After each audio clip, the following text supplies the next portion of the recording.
بسم اللہ الرحمن الرحیم۔ السلام علیکم۔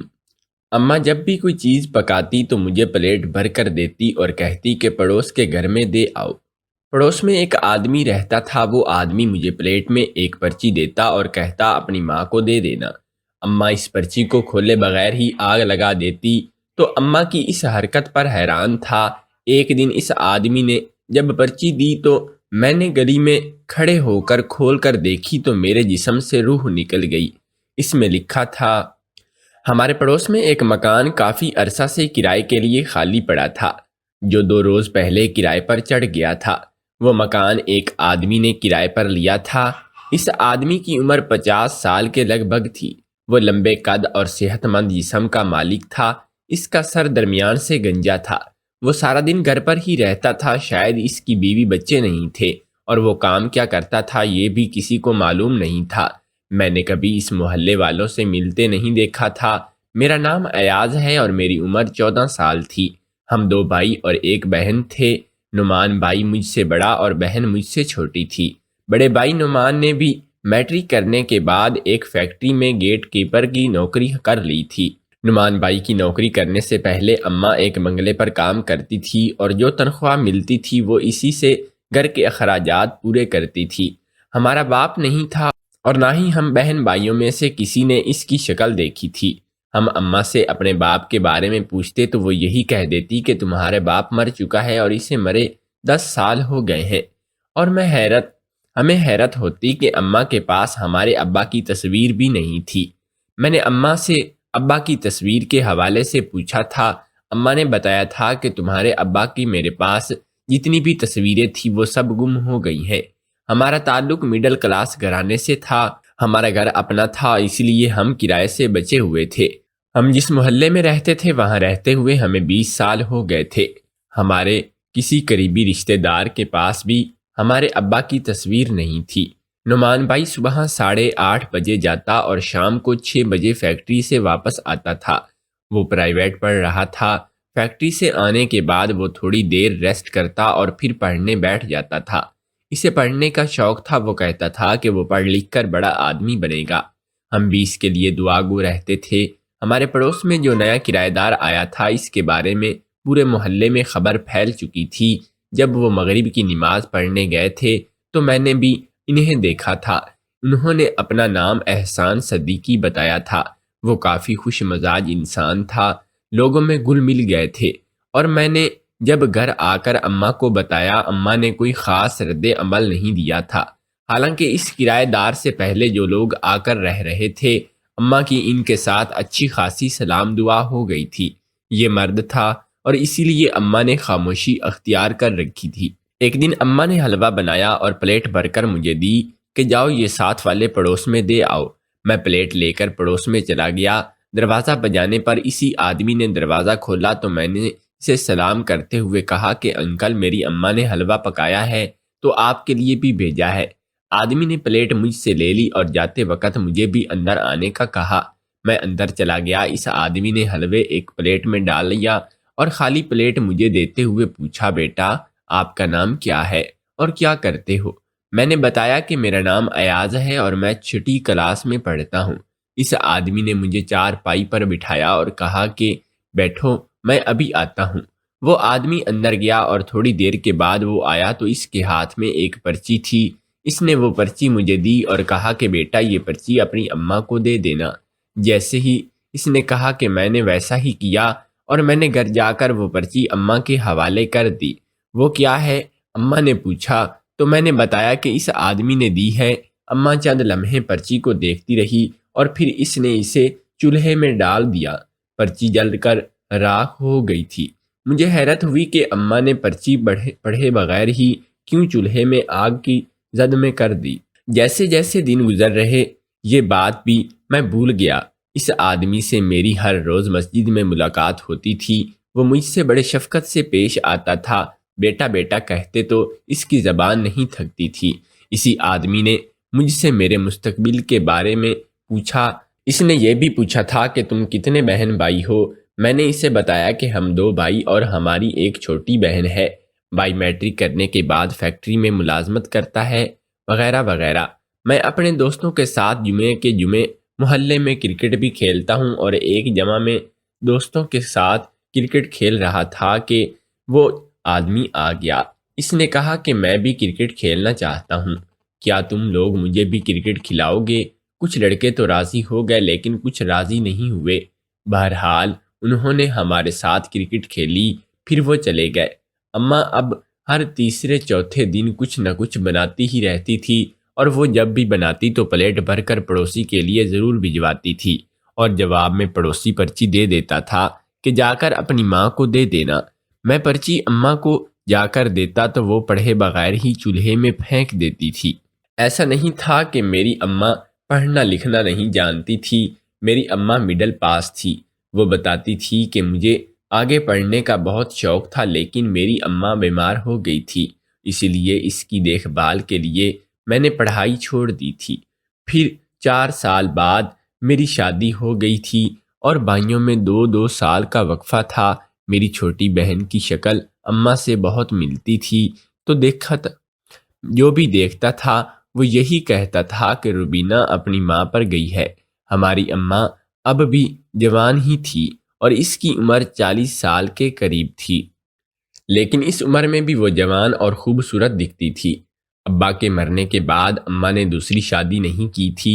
اس نے اپنی ساری توجہ ہم تینوں پر ہی مرکوز کر دی۔ اس نے اپنی صحت اور جوانی کا بھی خیال نہیں کیا۔ اگر ہم بہن بھائیوں میں کسی کو کوئی تکلیف پہنچی تھی تو اماں تڑپ جاتی تھی، اور وہ خود تو دھوپ میں رہتی تھی، لیکن اس نے ہمیں چھاؤں فراہم کی ہوئی تھی۔ نعمان بھائی کو جب تنخواہ ملتی تھی تو وہ ساری تنخواہ اماں کے ہاتھ پر لا کر رکھ دیتا تھا۔ نعمان بھائی بہت ہی فرماندار انسان تھا، اور اماں اسے جیب خرچی کے لیے جتنے بھی پیسے دیتی وہ خاموشی سے اپنے پاس رکھ لیتا تھا۔ نعمان بھائی کی بھی کبھی پڑوس آدمی سے ملاقات نہیں ہوئی تھی۔ میرا بھائی دوسرے لڑکوں سے بہت ہی مختلف تھا۔ اس کے زیادہ دوست بھی نہیں تھے جو سکول فیلو تھے، ان سے کبھی کبھی اس کی ملاقات ہوتی تھی۔ بھائی فیکٹری سے آنے کے بعد گھر میں ہی ہوتا تھا۔ وہ FA میں اچھے نمبر حاصل کرنا چاہتا تھا، اس کے لیے زیادہ سے زیادہ محنت کرنا پڑتی۔ سکول سے آنے کے بعد گھر کے باقی کام بھی خود ہی کرتا تھا، البتہ جب سبزی والا آتا تو اماں خود ہی سبزی لے لیتی تھی۔ ہم بہن بھائی جب سکول سے گھر آتے تھے تو کھانا تیار ہوتا، اور میری اماں بہت اچھی تھی۔ اس نے کبھی ہم بہن بھائیوں کو نہیں ڈانٹا تھا، اور نہ ہی ہم نے کبھی اسے بے جا فرمائش کی تھی۔ وہ جو پہناتی تھی صبر و شکر کے ساتھ پہن لیتے تھے۔ ایک دن نعمان بھائی کو تنخواہ ملی تو اماں نے اگلے روز دلیے کی خیرات کی۔ اس دن اتوار تھا، نعمان بھائی بھی گھر پر ہی تھے۔ اماں نے ایک پلیٹ دلیے سے بھر کر مجھے دی اور کہا کہ ایاز بیٹا جا کر یہ ساتھ والے پڑوسی کو دے آؤ۔ میں پلیٹ لے کر پڑوسی کے گھر چلا گیا، اور اس آدمی نے معمول ایک پرچی میں مجھے تھما دی اور کہا کہ یہ پرچی اپنی اماں کو جا کر دے دینا۔ میں نے سر ہلایا اور گھر آ کر اماں کو پرچی دے دی۔ اماں نے ایک نظر پرچی پر ڈالی اور پھر ماچس کی تیلی جلا کر اسے آگ لگا دی۔ میں اماں سے پرچی جلانے کی وجہ سے نہیں پوچھ رہا تھا، موقع ہی نہ ملا۔ اماں نے مجھے دوسرے پڑوسیوں کے گھر دلیا بھیجنے کے لیے کہا تو، اور یوں ہی اس پرچی کے حوالے سے پوچھنا بھول گیا، لیکن ایک تجسس تھا کہ اماں سے اس بارے میں ضرور پوچھوں گا کہ وہ پرچی پڑھے بغیر کیوں آگ کی نظر کر دیتی ہے۔ ایک رات تہجد کے وقت میں پانی پینے کے لیے اٹھا تو میں نے اماں کو جائے نماز پر دعا مانگتے ہوئے بیٹھے دیکھا۔ وہ رو رو کر اللہ سے کچھ مانگ رہی تھی۔ میں نے کان لگا کر سننے کی کوشش کی، لیکن اماں کیا مانگ رہی تھی کچھ سمجھ نہیں آیا۔ پھر میں نے پانی پینے کے بعد سونے کے لیے چلا گیا، لیکن اس رات نیند میری آنکھوں سے کوسوں دور ہو گئی تھی۔ مجھے اماں کی فکر ہو رہی تھی۔ میری اماں 5 وقت کی نمازی تھی، لیکن تہجد کبھی کبھی پڑھتی تھی، اور تو میں نے اماں کو روزانہ ہی تہجد کی نماز پڑھتے ہوئے دیکھنے لگا تھا۔ پتہ نہیں کیا بات تھی کہ اماں ہر روز تہجد کی نماز کے بعد اللہ سے گڑ گڑا کر مانگ رہی تھی۔ ایک دن میرے دل میں خیال آیا کہ اماں سے پوچھوں کہ اماں تجھے کیا غم ہے کہ تو تہجد کو اللہ کے سامنے گڑ گڑا رہی ہوتی ہے۔ پھر میں نے پوچھتا کیونکہ میں اماں کو اعتبار خراب نہیں کرنا چاہتا تھا۔ اماں ہم تینوں بچوں پر بہت ہی اعتبار کرتی تھی۔ اس نے ہماری تربیت ہی ایسی کی تھی کہ ہمارا معاشرہ اچھے بچوں میں ہوتا تھا، اور کبھی محلے کے کسی بھی شخص نے ہماری شکایت نہیں کی تھی کہ تمہارا بچہ ایسا ہے، تمہارا بچہ ویسا ہے۔ اور اب کی بار میں نے سوچ لیا تھا کہ جب اماں کوئی چیز ساتھ والے پڑوسی کے لیے دے گی اور جب وہ آدمی پرچی تھمائے گا تو میں پرچی کھول کر دیکھ لوں گا کہ اس میں کیا لکھا ہے۔ تجسس کے ہاتھوں مجبور ہو چکا تھا۔ ایک دن پھر اماں نے کوئی چیز پکائی اور پلیٹ میں بھر کر مجھے پڑوسی کو دینے کے لیے بھیج دیا تھا۔ میں آج بھی یہی کر چکا تھا، اور اگر پڑوسی نے کوئی پرچی دی تو اسے کھول کر پڑھ لوں گا۔ پھر جب اس آدمی نے پلیٹ کے ساتھ پرچی دی اور کہا کہ یہ پرچی اماں کو دے دینا تو میں نے سر ہلا دیا۔ میرے دل میں دھڑکن خود بخود بڑھ گئی تھی۔ میں نے کانپتے ہوئے ہاتھوں سے پرچی کھولنی چاہی کہ اچانک میرے دماغ میں خیال آیا کہ نہیں، مجھے ایسا نہیں کرنا چاہیے، چاہے یہ غیر اخلاقی حرکت ہے۔ چنانچہ میں نے اسی سوچ کے تحت پرچی نہ کھولی اور گھر جا کر اماں کے حوالے کر دی۔ اماں نے اس پرچی کے ساتھ بھی ویسا ہی کیا جیسے وہ پہلے کرتی آئی تھی۔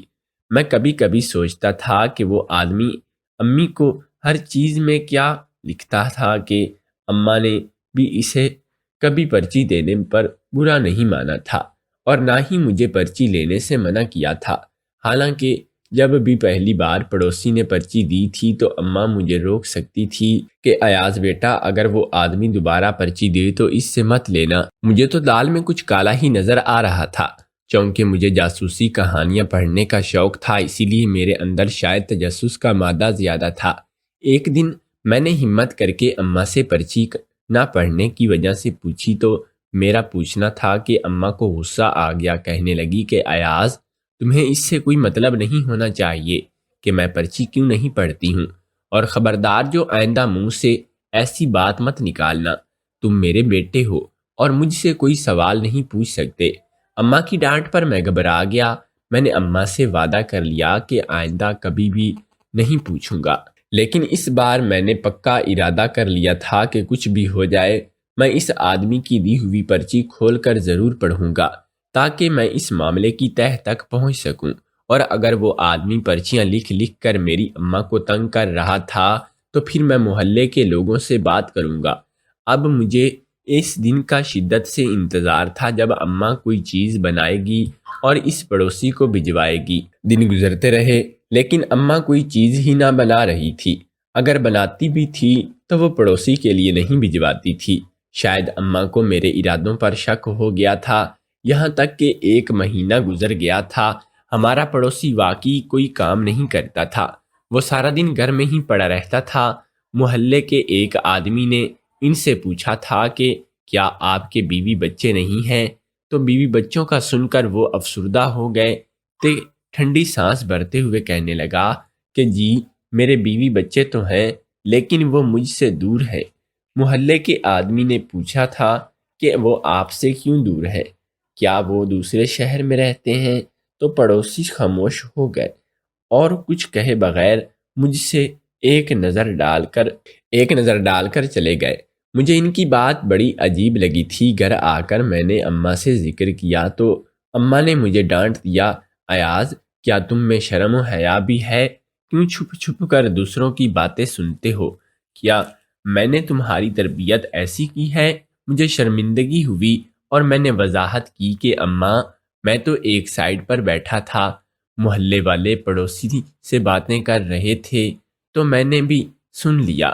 اماں کا ناراض ہونا مجھے عجیب سا لگا تھا۔ میں نے بحث کرنا ضروری نہیں سمجھا تھا کیونکہ اماں کو بحث سے چڑ ہوتی تھی۔ وہ کہتی تھی کہ جو بھی بات کرو دو ٹوک بات کرو۔ مزید کچھ دن گزرنے تھے کہ اماں نے حیرت بانٹنے کے لیے چاول پکائے، ایک پلیٹ بھر کر مجھے دیتے ہوئے کہا، اور پڑوسی کے گھر میں بھی دے آؤں گی۔ چلو، میں چلا گیا۔ آج میں نے سوچا ہوا تھا کہ سب مصلحتیں ایک طرف رکھ کر پرچی میں لکھا پڑھوں گا۔ چاول لینے کے بعد پڑوسی نے مجھے ایک پرچی دی اور کہا کہ بیٹا تم اسے پڑھے بغیر اپنی اماں کو دے دینا۔ ان کی بات سن کر مجھے یوں لگا جیسے انہوں نے میرے دل کی بات پکڑ لی ہو۔ مجھے اندر ہی اندر شرمندگی ہوئی اور میں گھر کی طرف بڑھ گیا۔ داخل ہونے سے پہلے ہی میں نے ادھر ادھر دیکھا، خاص طور پر اس پڑوسی کے گھر کہیں وہ باہر کھڑے مجھے دیکھ تو نہیں رہے۔ گلی میں کوئی نہیں تھا تو میں نے پلیٹ اپنے گھر کی بیٹھک پر سیڑھی پر رکھ دی اور کانپتے ہاتھوں سے پرچی کھولنے لگا۔ ضمیر نے کوسا کہ تم یہ غلط حرکت کر رہے ہو۔ دماغ نے کہا کہ امانت میں خیانت کر رہے ہو۔ یہ پرچی تمہاری ماں کے لیے ہے، یہ تو صرف وہی پڑھ سکتی ہے۔ دل نے کہا کہ دال میں کچھ کالا ضرور ہے، اپنا تجسس دور کرنے کا یہی بہترین طریقہ ہے۔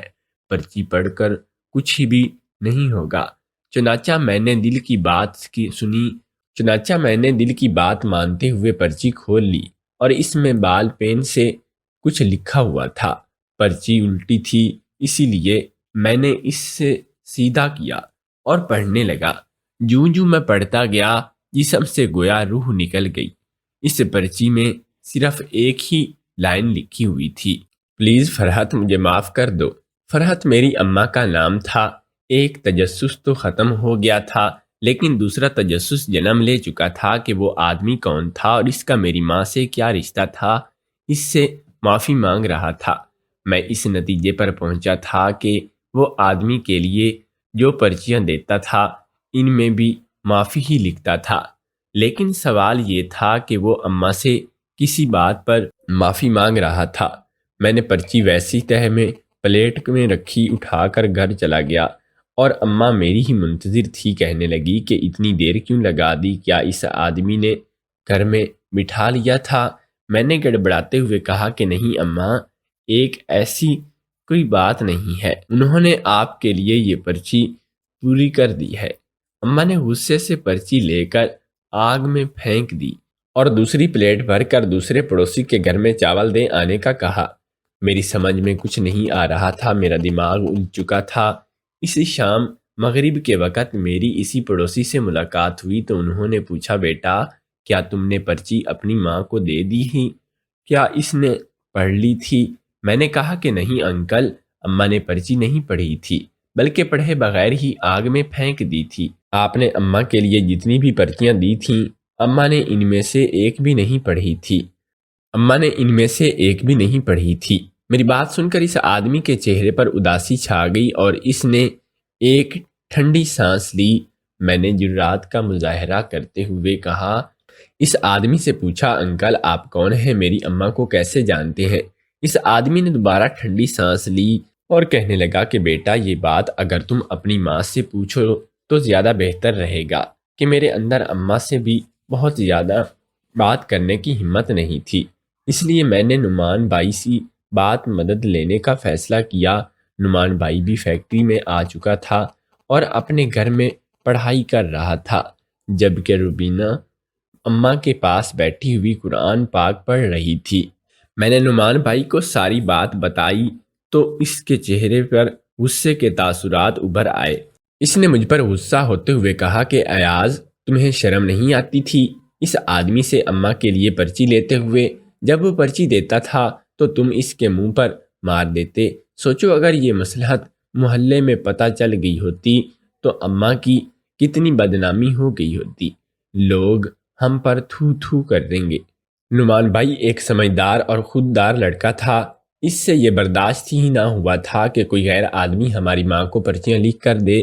نعمان بھائی اٹھتے ہوئے کہنے لگا کہ میں ابھی اس آدمی سے پوچھتا ہوں کہ وہ کون ہے اور ہماری ماں کو کیوں پرچیاں بھیجتا ہے۔ اتنا کہہ کر نعمان بھائی غصے سے باہر چلا گیا اور اس کے پیچھے تھا کہ اماں نے جب نعمان بھائی کو غصے سے دیکھا تو مجھ سے پوچھ بیٹھی۔ میں نے پرچیوں کا بتا دیا تو اماں کے چہرے کا رنگ اڑ گیا۔ اس نے فوراً نعمان بھائی کو روک دیا اور اپنے پاس بٹھایا۔ میں جلدی سے ٹھنڈے پانی کا گلاس بھر کر لایا تھا۔ اماں میں بے غیرت نہیں ہوں کہ کوئی غیرت آدمی میری ماں کو پرچیاں لکھے اور ہم خاموش رہے۔ میں جا کر اس کا منہ توڑ دوں گا۔ یہ سننا تھا کہ اماں بے ساختہ بول پڑی، کیا تمہیں شرم آئے گی اپنے باپ کا منہ توڑنے ہوئے؟ یہ سننا تھا کہ ہم سب ایک دم بخود ہو کر رہ گئے۔ ہمارے گھر میں یوں سناٹا پھیل گیا کہ جیسے وہاں کوئی رہتا ہی نہ ہو۔ کچھ ہی دیر کے بعد نعمان بھائی نے کہا کہ اماں، یہ تم کیا کہہ رہی ہو؟ ہمارا باپ کہاں سے آ گیا؟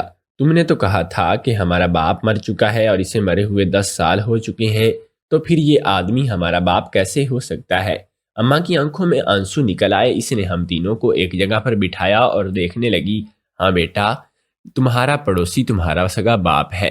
میں نے تم سے جھوٹ کہا تھا کہ تمہارا باپ مرے ہوئے 10 سال ہو چکے ہیں، لیکن میں دکھی تھی، اسی لیے میں نے یہ کہا تھا کہ جس پر گزرتی ہے نا، وہی جان سکتا ہے۔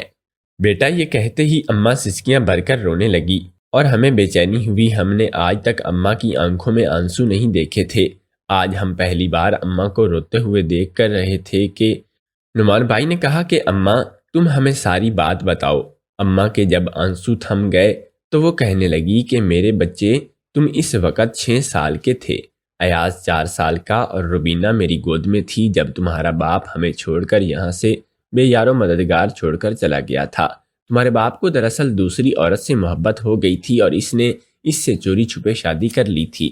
وہ عورت دھوکے باز تھی، وہ تمہارے باپ کی دولت لوٹنا چاہتی تھی۔ تمہارے باپ کے پاس 2 اور مکان بھی تھے جو اس نے عورت کی محبت میں ڈوب کر اس کے نام لگا دیے تھے۔